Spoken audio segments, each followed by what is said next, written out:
lot of you have already asked, and a lot of the staff already thinks that this topic could be the year of the critique. So let's make sure we go over our basics before we go over the topic-specific critiques we want to talk about. So, first point is we're going to talk about introduction to critiques. Then we're going to talk about how to answer them. Then we're going to talk about various critique tricks, critiques likely and are specific to the topic, and whether or not you want to run a critical math. So, critique for the K does not have a direct translation in English. It's from the German meaning to criticize. It is an argument that challenges the philosophical or linguistic assumptions of the applicants. Or in the case of the affirmative, it's an argument based primarily on language or a philosophical assumption. So if I say mankind to you all, what's the problem with that? There are women in the audience, and so the reference to the universal mankind excludes half of the audience. So that would be problematic from a critique perspective. Critiques usually start with a framework debate or a question regarding what the debate is about. Usually this is not stated in the 1NC, but it's relatively true that there's an implicit framework within the 1NC about what the debate should be about. And if you're running a policy app versus a critique, there's usually a differential between what those things are. The framework might mean what the debate is fundamentally about. We usually think the framework is fundamentally about the utilitarian framework. Is the plan good or is the plan bad? We usually think of the framework as one where we get to fiat the affirmative plan. But critiques challenge all of those assumptions, or are capable of challenging all of those assumptions. The usual assumption we have is that the debate is utilitarian. So, what does that mean?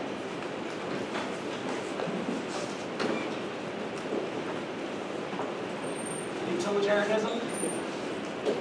Go ahead. It's about like whatever benefits the majority. Sure. Well, the greatest good for the greatest number is utilitarianism.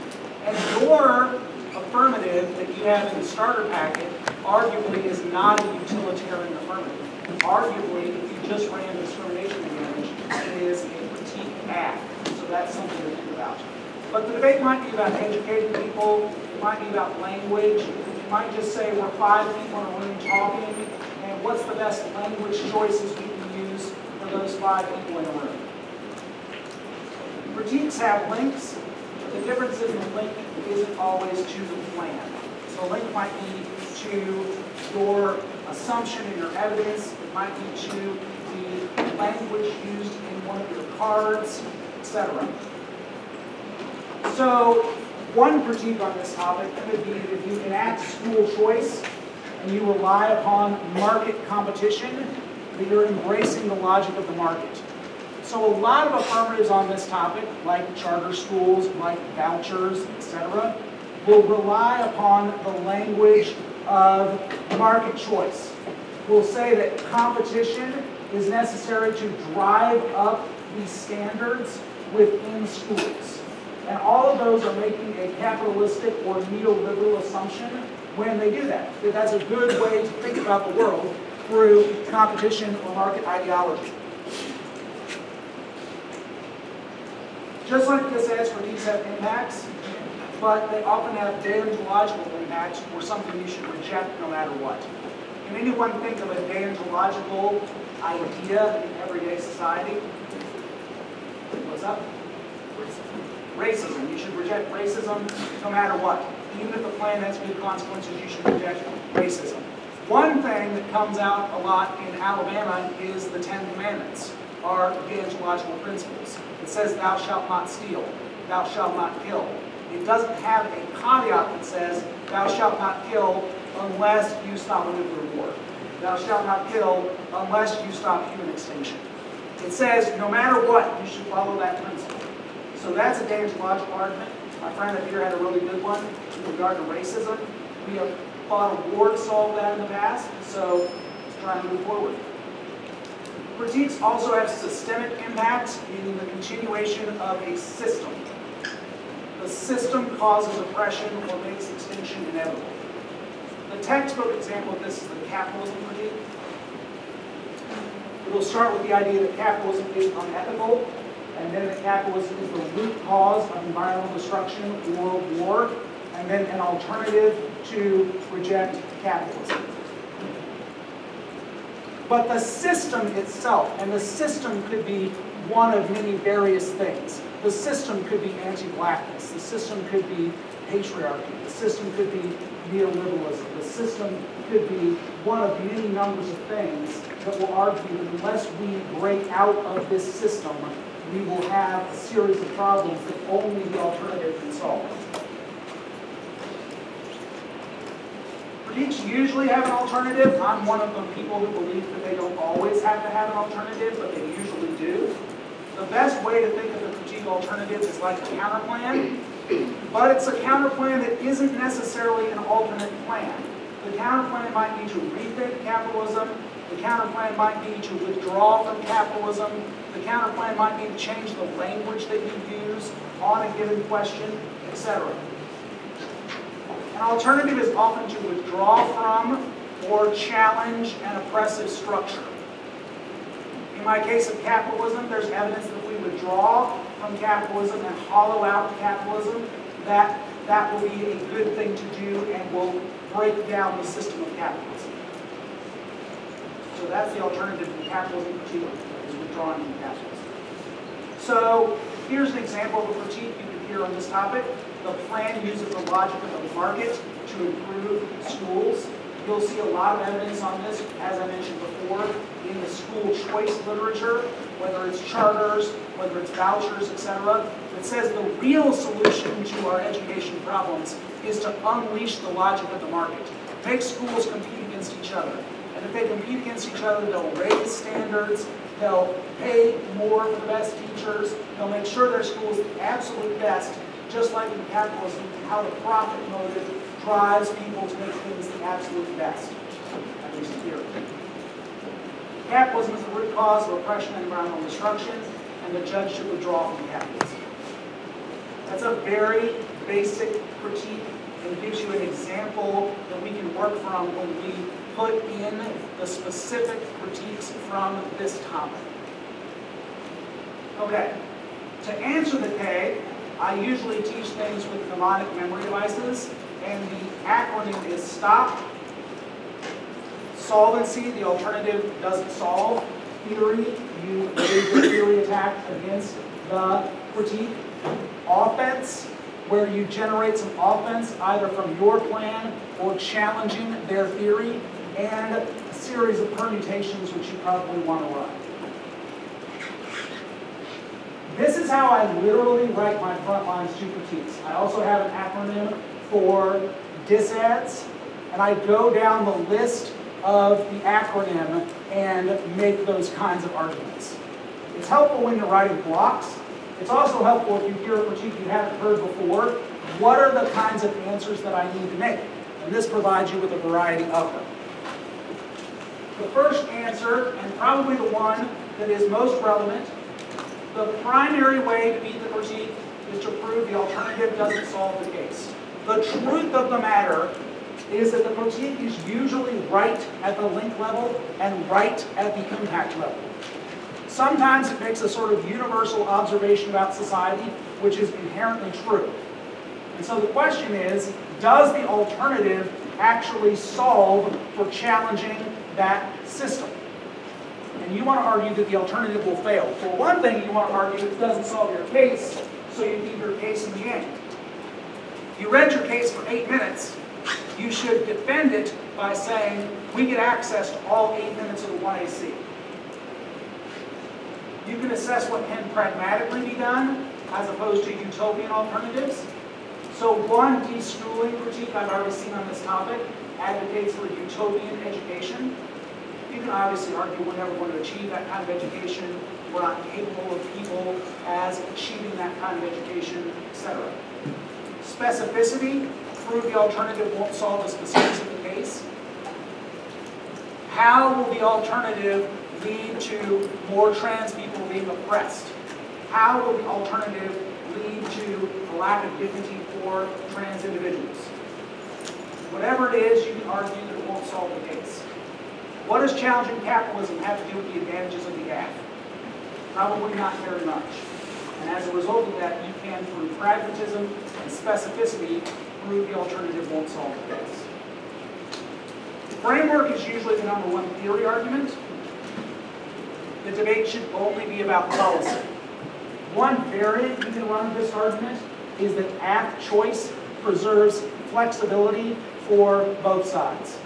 So those of you that have been around this game for a little while know that there are specialists. There are people that no matter what you do are going to run a policy affirmative. They will never run a critical affirmative in their lives. There are other people that you are guaranteed that they will run a critique against you no matter what. In fact, you can almost guarantee that it's one-off and it's going to be some K. So you can argue that AF choice, by requiring the negative to respond to the affirmative in the framework which the affirmative identified, makes debaters more flexible.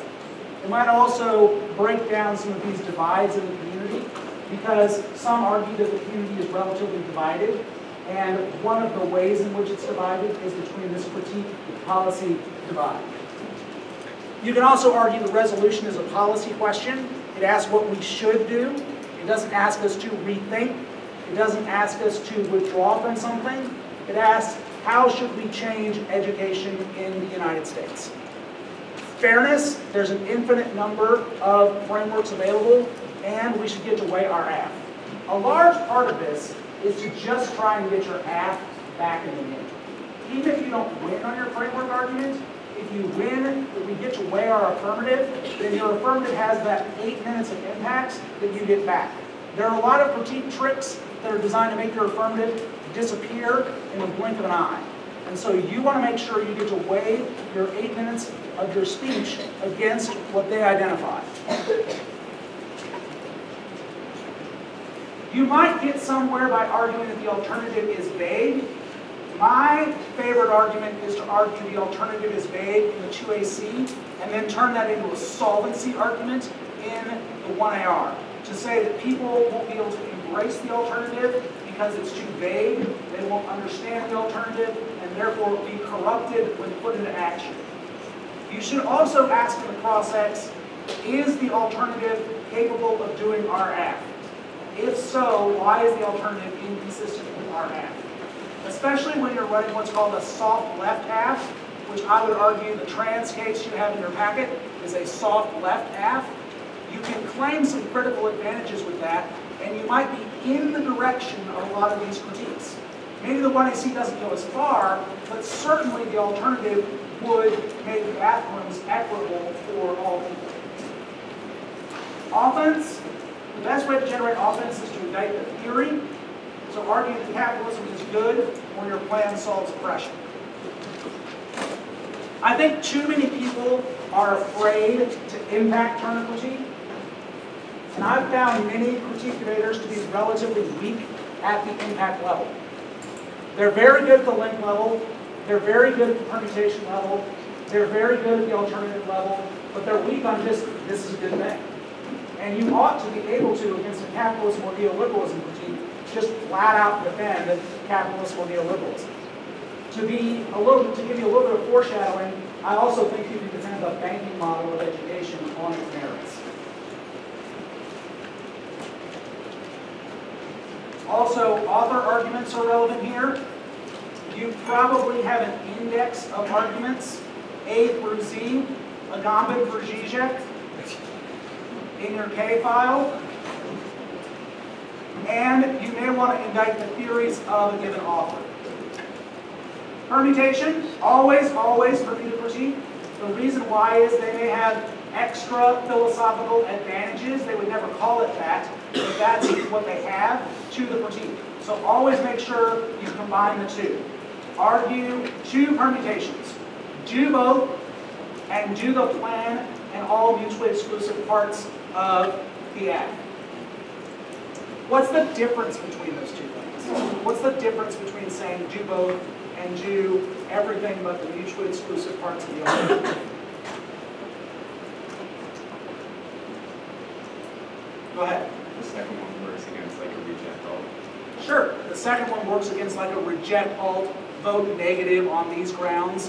You are just identifying what the mutually exclusive parts of the alternative is, and you can reject all of those.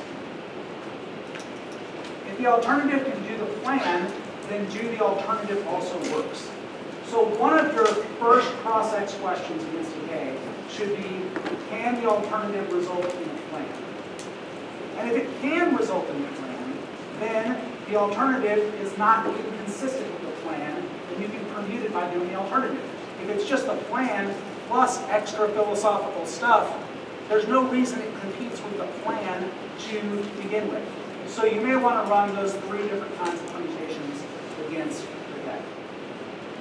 So this is an example of my K frontline. The critique doesn't solve the case. A subpoint, it doesn't solve the rights of trans people. B subpoint, it doesn't solve our agency deference advantage, the impact of X extinction. Next, framework. The debate should be about, is the plan better than the policy alternative or the status quo? AF choice. The resolution is a policy resolution. The implication is to reject the critique or allow us to weigh our AF. Capitalism is good, it solves war. You might have several cards on the various benefits of capitalism. Permute, do the plan in all non-mutually exclusive parts of the alternative. Permute, do both. That's a starting point for the answers to the critique. I view this as a very skeletal front line in the sense of, against a lot of teams, I would view this as not being enough answers. But at a minimum, this would provide you a rubric to provide 5 different levels of answers to the critique. Remember, solvency deficit, S, theory, T, O is offense, P is permutations. That way you have your rubric as to the 5 kinds of arguments you should always be making against critique, or 4 if I learned to count. I'll give you a second to write that down, then we'll move forward.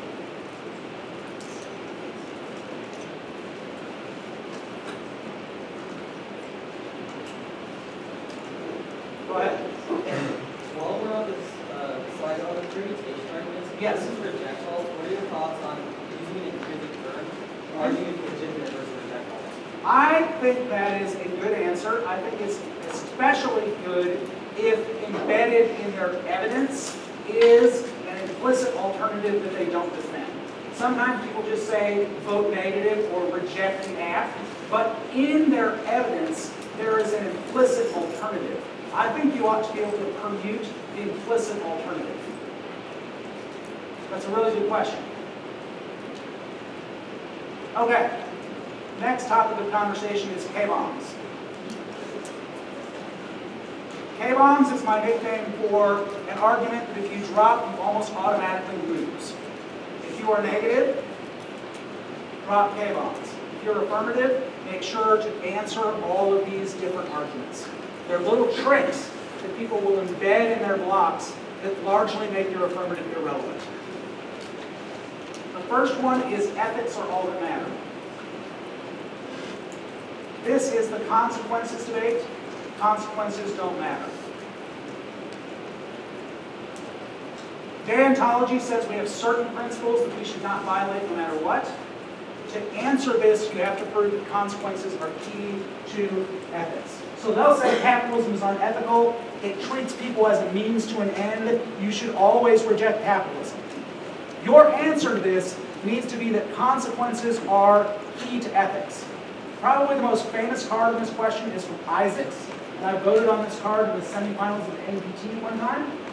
And the card essentially says that lots of people, when they have an idea, pat themselves on the back and make themselves feel good about their philosophical idea, and they say, I'm philosophically pure, look at me, and then they ignore the damage that their idea causes. When in reality, we need to look at the damage that our idea causes in order to determine whether or not it is ethical. Second K-bomb is unpredictability. We can't evaluate consequences. Usually the experts are about as good as monkeys throwing darts at a dartboard. And there's a good deal of literature after the 2016 election that our policy experts are out to lunch. They don't know what's going on. Everyone predicted that Hillary Clinton was going to win the election. Going into election night, people predicted she would win by about a 7% margin. There were certain states, among them Pennsylvania, Michigan, and Wisconsin, that were considered a lock for Hillary Clinton. Turns out, all of those people were wrong. Pennsylvania, Michigan, Wisconsin went to Trump. He carried 306 electoral votes and won the election. The policy experts were all wrong. Therefore, perhaps we can't evaluate consequences, so the only thing we can do is evaluate ethics. It's important not to drop this because your whole act can go away. If you claim a sequence of causality from your affirmative, relying upon policy experts, your whole act can go away in this one argument. Usually you answer this argument by saying, there may be no absolute truths, but there are limited truths. We can know certain things in certain situations. And empiricism is usually a good defense of we can know certain things in certain situations. History has taught us that if the following things are true, then we can know what's going to happen in the future. K-bomb number 3 is ontology comes first. Ontology is the theory of being. It is the I, and I think, therefore I am, from Descartes. Are we corrupted people? Are we inherently evil? Well, these are questions that have been around a very long time. Certain theologies answer that question. Christianity answers that question that we are corrupted people and we are evil, and only if we embrace the grace of God can we be saved. There's a famous card from Zimmerman that says ontological damnation outweighs nuclear war. Some of you may have heard it. Some of you may have read it. You would know that. You can probably answer this by saying, we can talk about ontology forever, and we will never determine consequences. Literally, this argument has been around since the beginning of time. What is the purpose of life? Who am I? Well, you can continue to debate that question while evil happens in the world, and you'll do nothing about it. But if you recognize that we're not going to have a perfect understanding of ontology, but we can have a relatively good one, and stop bad things, stop discrimination against trans people, stop hunger, etc., then you can do something good with an imperfect ontology. K-bomb number 4 is epistemology comes first. Epistemology is how we know what we know. Any of you all read the book 1984? Go ahead, right here in the front. How did people know what they knew in the book? From the government. The government told them what to think. The government was in charge of the apparatus of the media, and they would alter their position from time to time to tell people what they think. There are those that believe that the information we get is biased and corrupt. For one thing, it's driven by a profit motive. Media has an incentive to tell us things that we want to hear, so we will continue to pursue and buy more goods from the media. We might also have incentives from the defense industrial complex to build up our military. Those of you who debated last year on the China topic, all of those scary war scenarios, arguably, are defenses to build up our military against evil China. How do you know that capitalism is good? Maybe your sources are biased or corrupt, or have incentives to create war. You think you know what's going on, but your epistemology is flawed. Where you get information is flawed. How you know what you know is flawed. The best answer to say is that even if we don't know all things, we can know some things. So I'm willing to say that even if I don't know everything about the world, that discrimination against trans people is wrong. And we should solve discrimination against trans people. I may not have a perfect ontology, I may not understand everything about the world with my epistemology, but I'm okay. I'm doing okay, and perhaps we should stop bad things from happening. Okay, on number 5, fiat is an illusion. Fiat is the assumption that the plan can happen. In policy debates, we usually make the assumption that the plan can happen. We don't worry about the politics of the plan, at least in relation to the plan passing. We assume we have the power to pass the plan. The logic behind that is we ought to look at the impacts of that. But this was the first critique.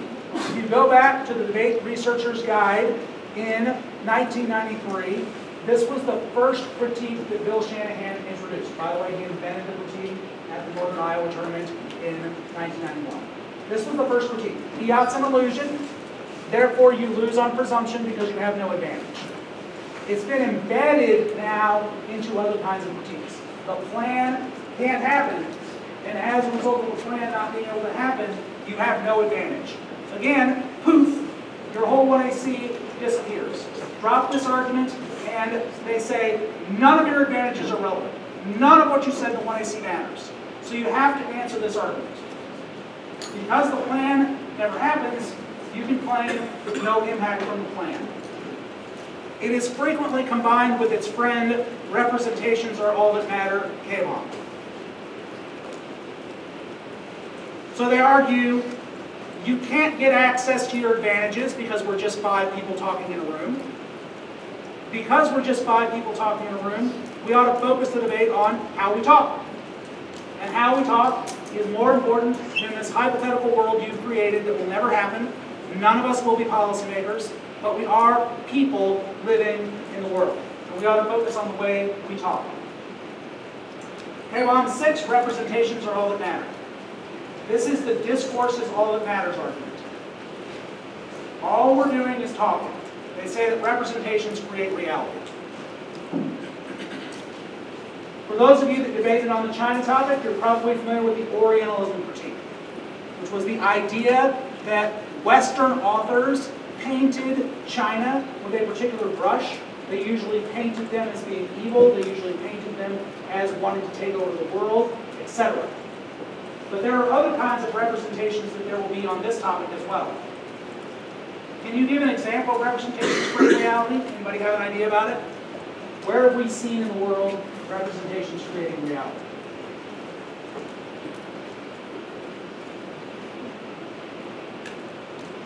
Go ahead. The Iraq War, when he says Saddam Hussein and others. Yeah, that's a really good example. We painted Saddam Hussein as an evil dictator with weapons of mass destruction, even though we have weapons of mass destruction, and we feel it's okay for us to have weapons of mass destruction. We felt like we couldn't have weapons of mass destruction and we went to war as a consequence of those representations. Really good example. The best answer is to say that an over-focus on representation distracts us from policy making. If all we do is talk about how we talk, we're never going to accomplish very much. So you shouldn't over-focus on representations. You ought to focus on consequences, much as Isaacs tells us to do in our prior example. A-bomb number 7 is X is the root cause of everything. Insert your favorite evil system in the world, capitalism, patriarchy, anti-blackness, etc. Those things are the root cause of everything. To answer this, you want to challenge that anything is the root cause of everything else. There are proximate causes, but no root causes. So, I used to live in Turkey when I was a young boy. I lived there from ages 6 to 8. Turkey views causality in car accidents differently than we do. So, a car took a U-turn in front of us, and we smashed into the side of the car. There's almost no way anyone in the United States would not have said it was their fault. But Turkey views causality as, well, if you hadn't been there, you wouldn't hit the car. That is root cause causation, as opposed to proximate causation, which is the person did the illegal driving maneuver and caused the accident, and therefore they are at fault, as opposed to the root cause of you being there. There's no value to life in your framework. Usually this is you justify killing to save, or you justify discrimination against the trans people in the affirmative. If you notice, One of your tags in the affirmative talks about value to life. How could the affirmative justify killing to save? They might rely upon a profit motive. We might justify that via capitalism and say it's okay that capitalism pollutes the environment, it's okay that capitalism leads to war, and therefore there's no value to life in that framework. Challenge this by saying life always has meaning. In fact, to say that some lives don't have meaning might be problematic in and of itself. To say that certain lives are not worth protecting is a very dangerous thing to say. When you say that certain lives are not worth protecting, then maybe we won't protect those lives. There could be really negative consequences to that. Okay, your impact is inevitable. They will say a certain system makes your impact inevitable. This means you should try or die. You should try to fight capitalism, anti-blackness, patriarchy, etc., or we all die. You can argue that extinction is not inevitable in these frameworks.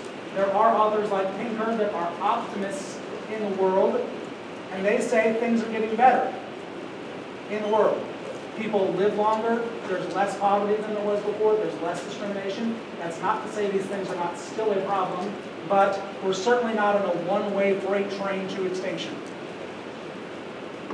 And it is certainly the case that in debate, you are encouraged to go to radical authors on both sides of the equation. The radical left and the radical right usually write better cards than people that are nuanced and in the middle. So you want to be nuanced and in the middle and argue that these impacts are not inevitable. Next main point, critiques on the topic. The first one is going to be neoliberalism. Neoliberalism can be defined as capitalism on steroids. It argues that our very ways of thinking are influenced by capitalism. The use of free market education policy is bad. There are market metaphors that are used in free market education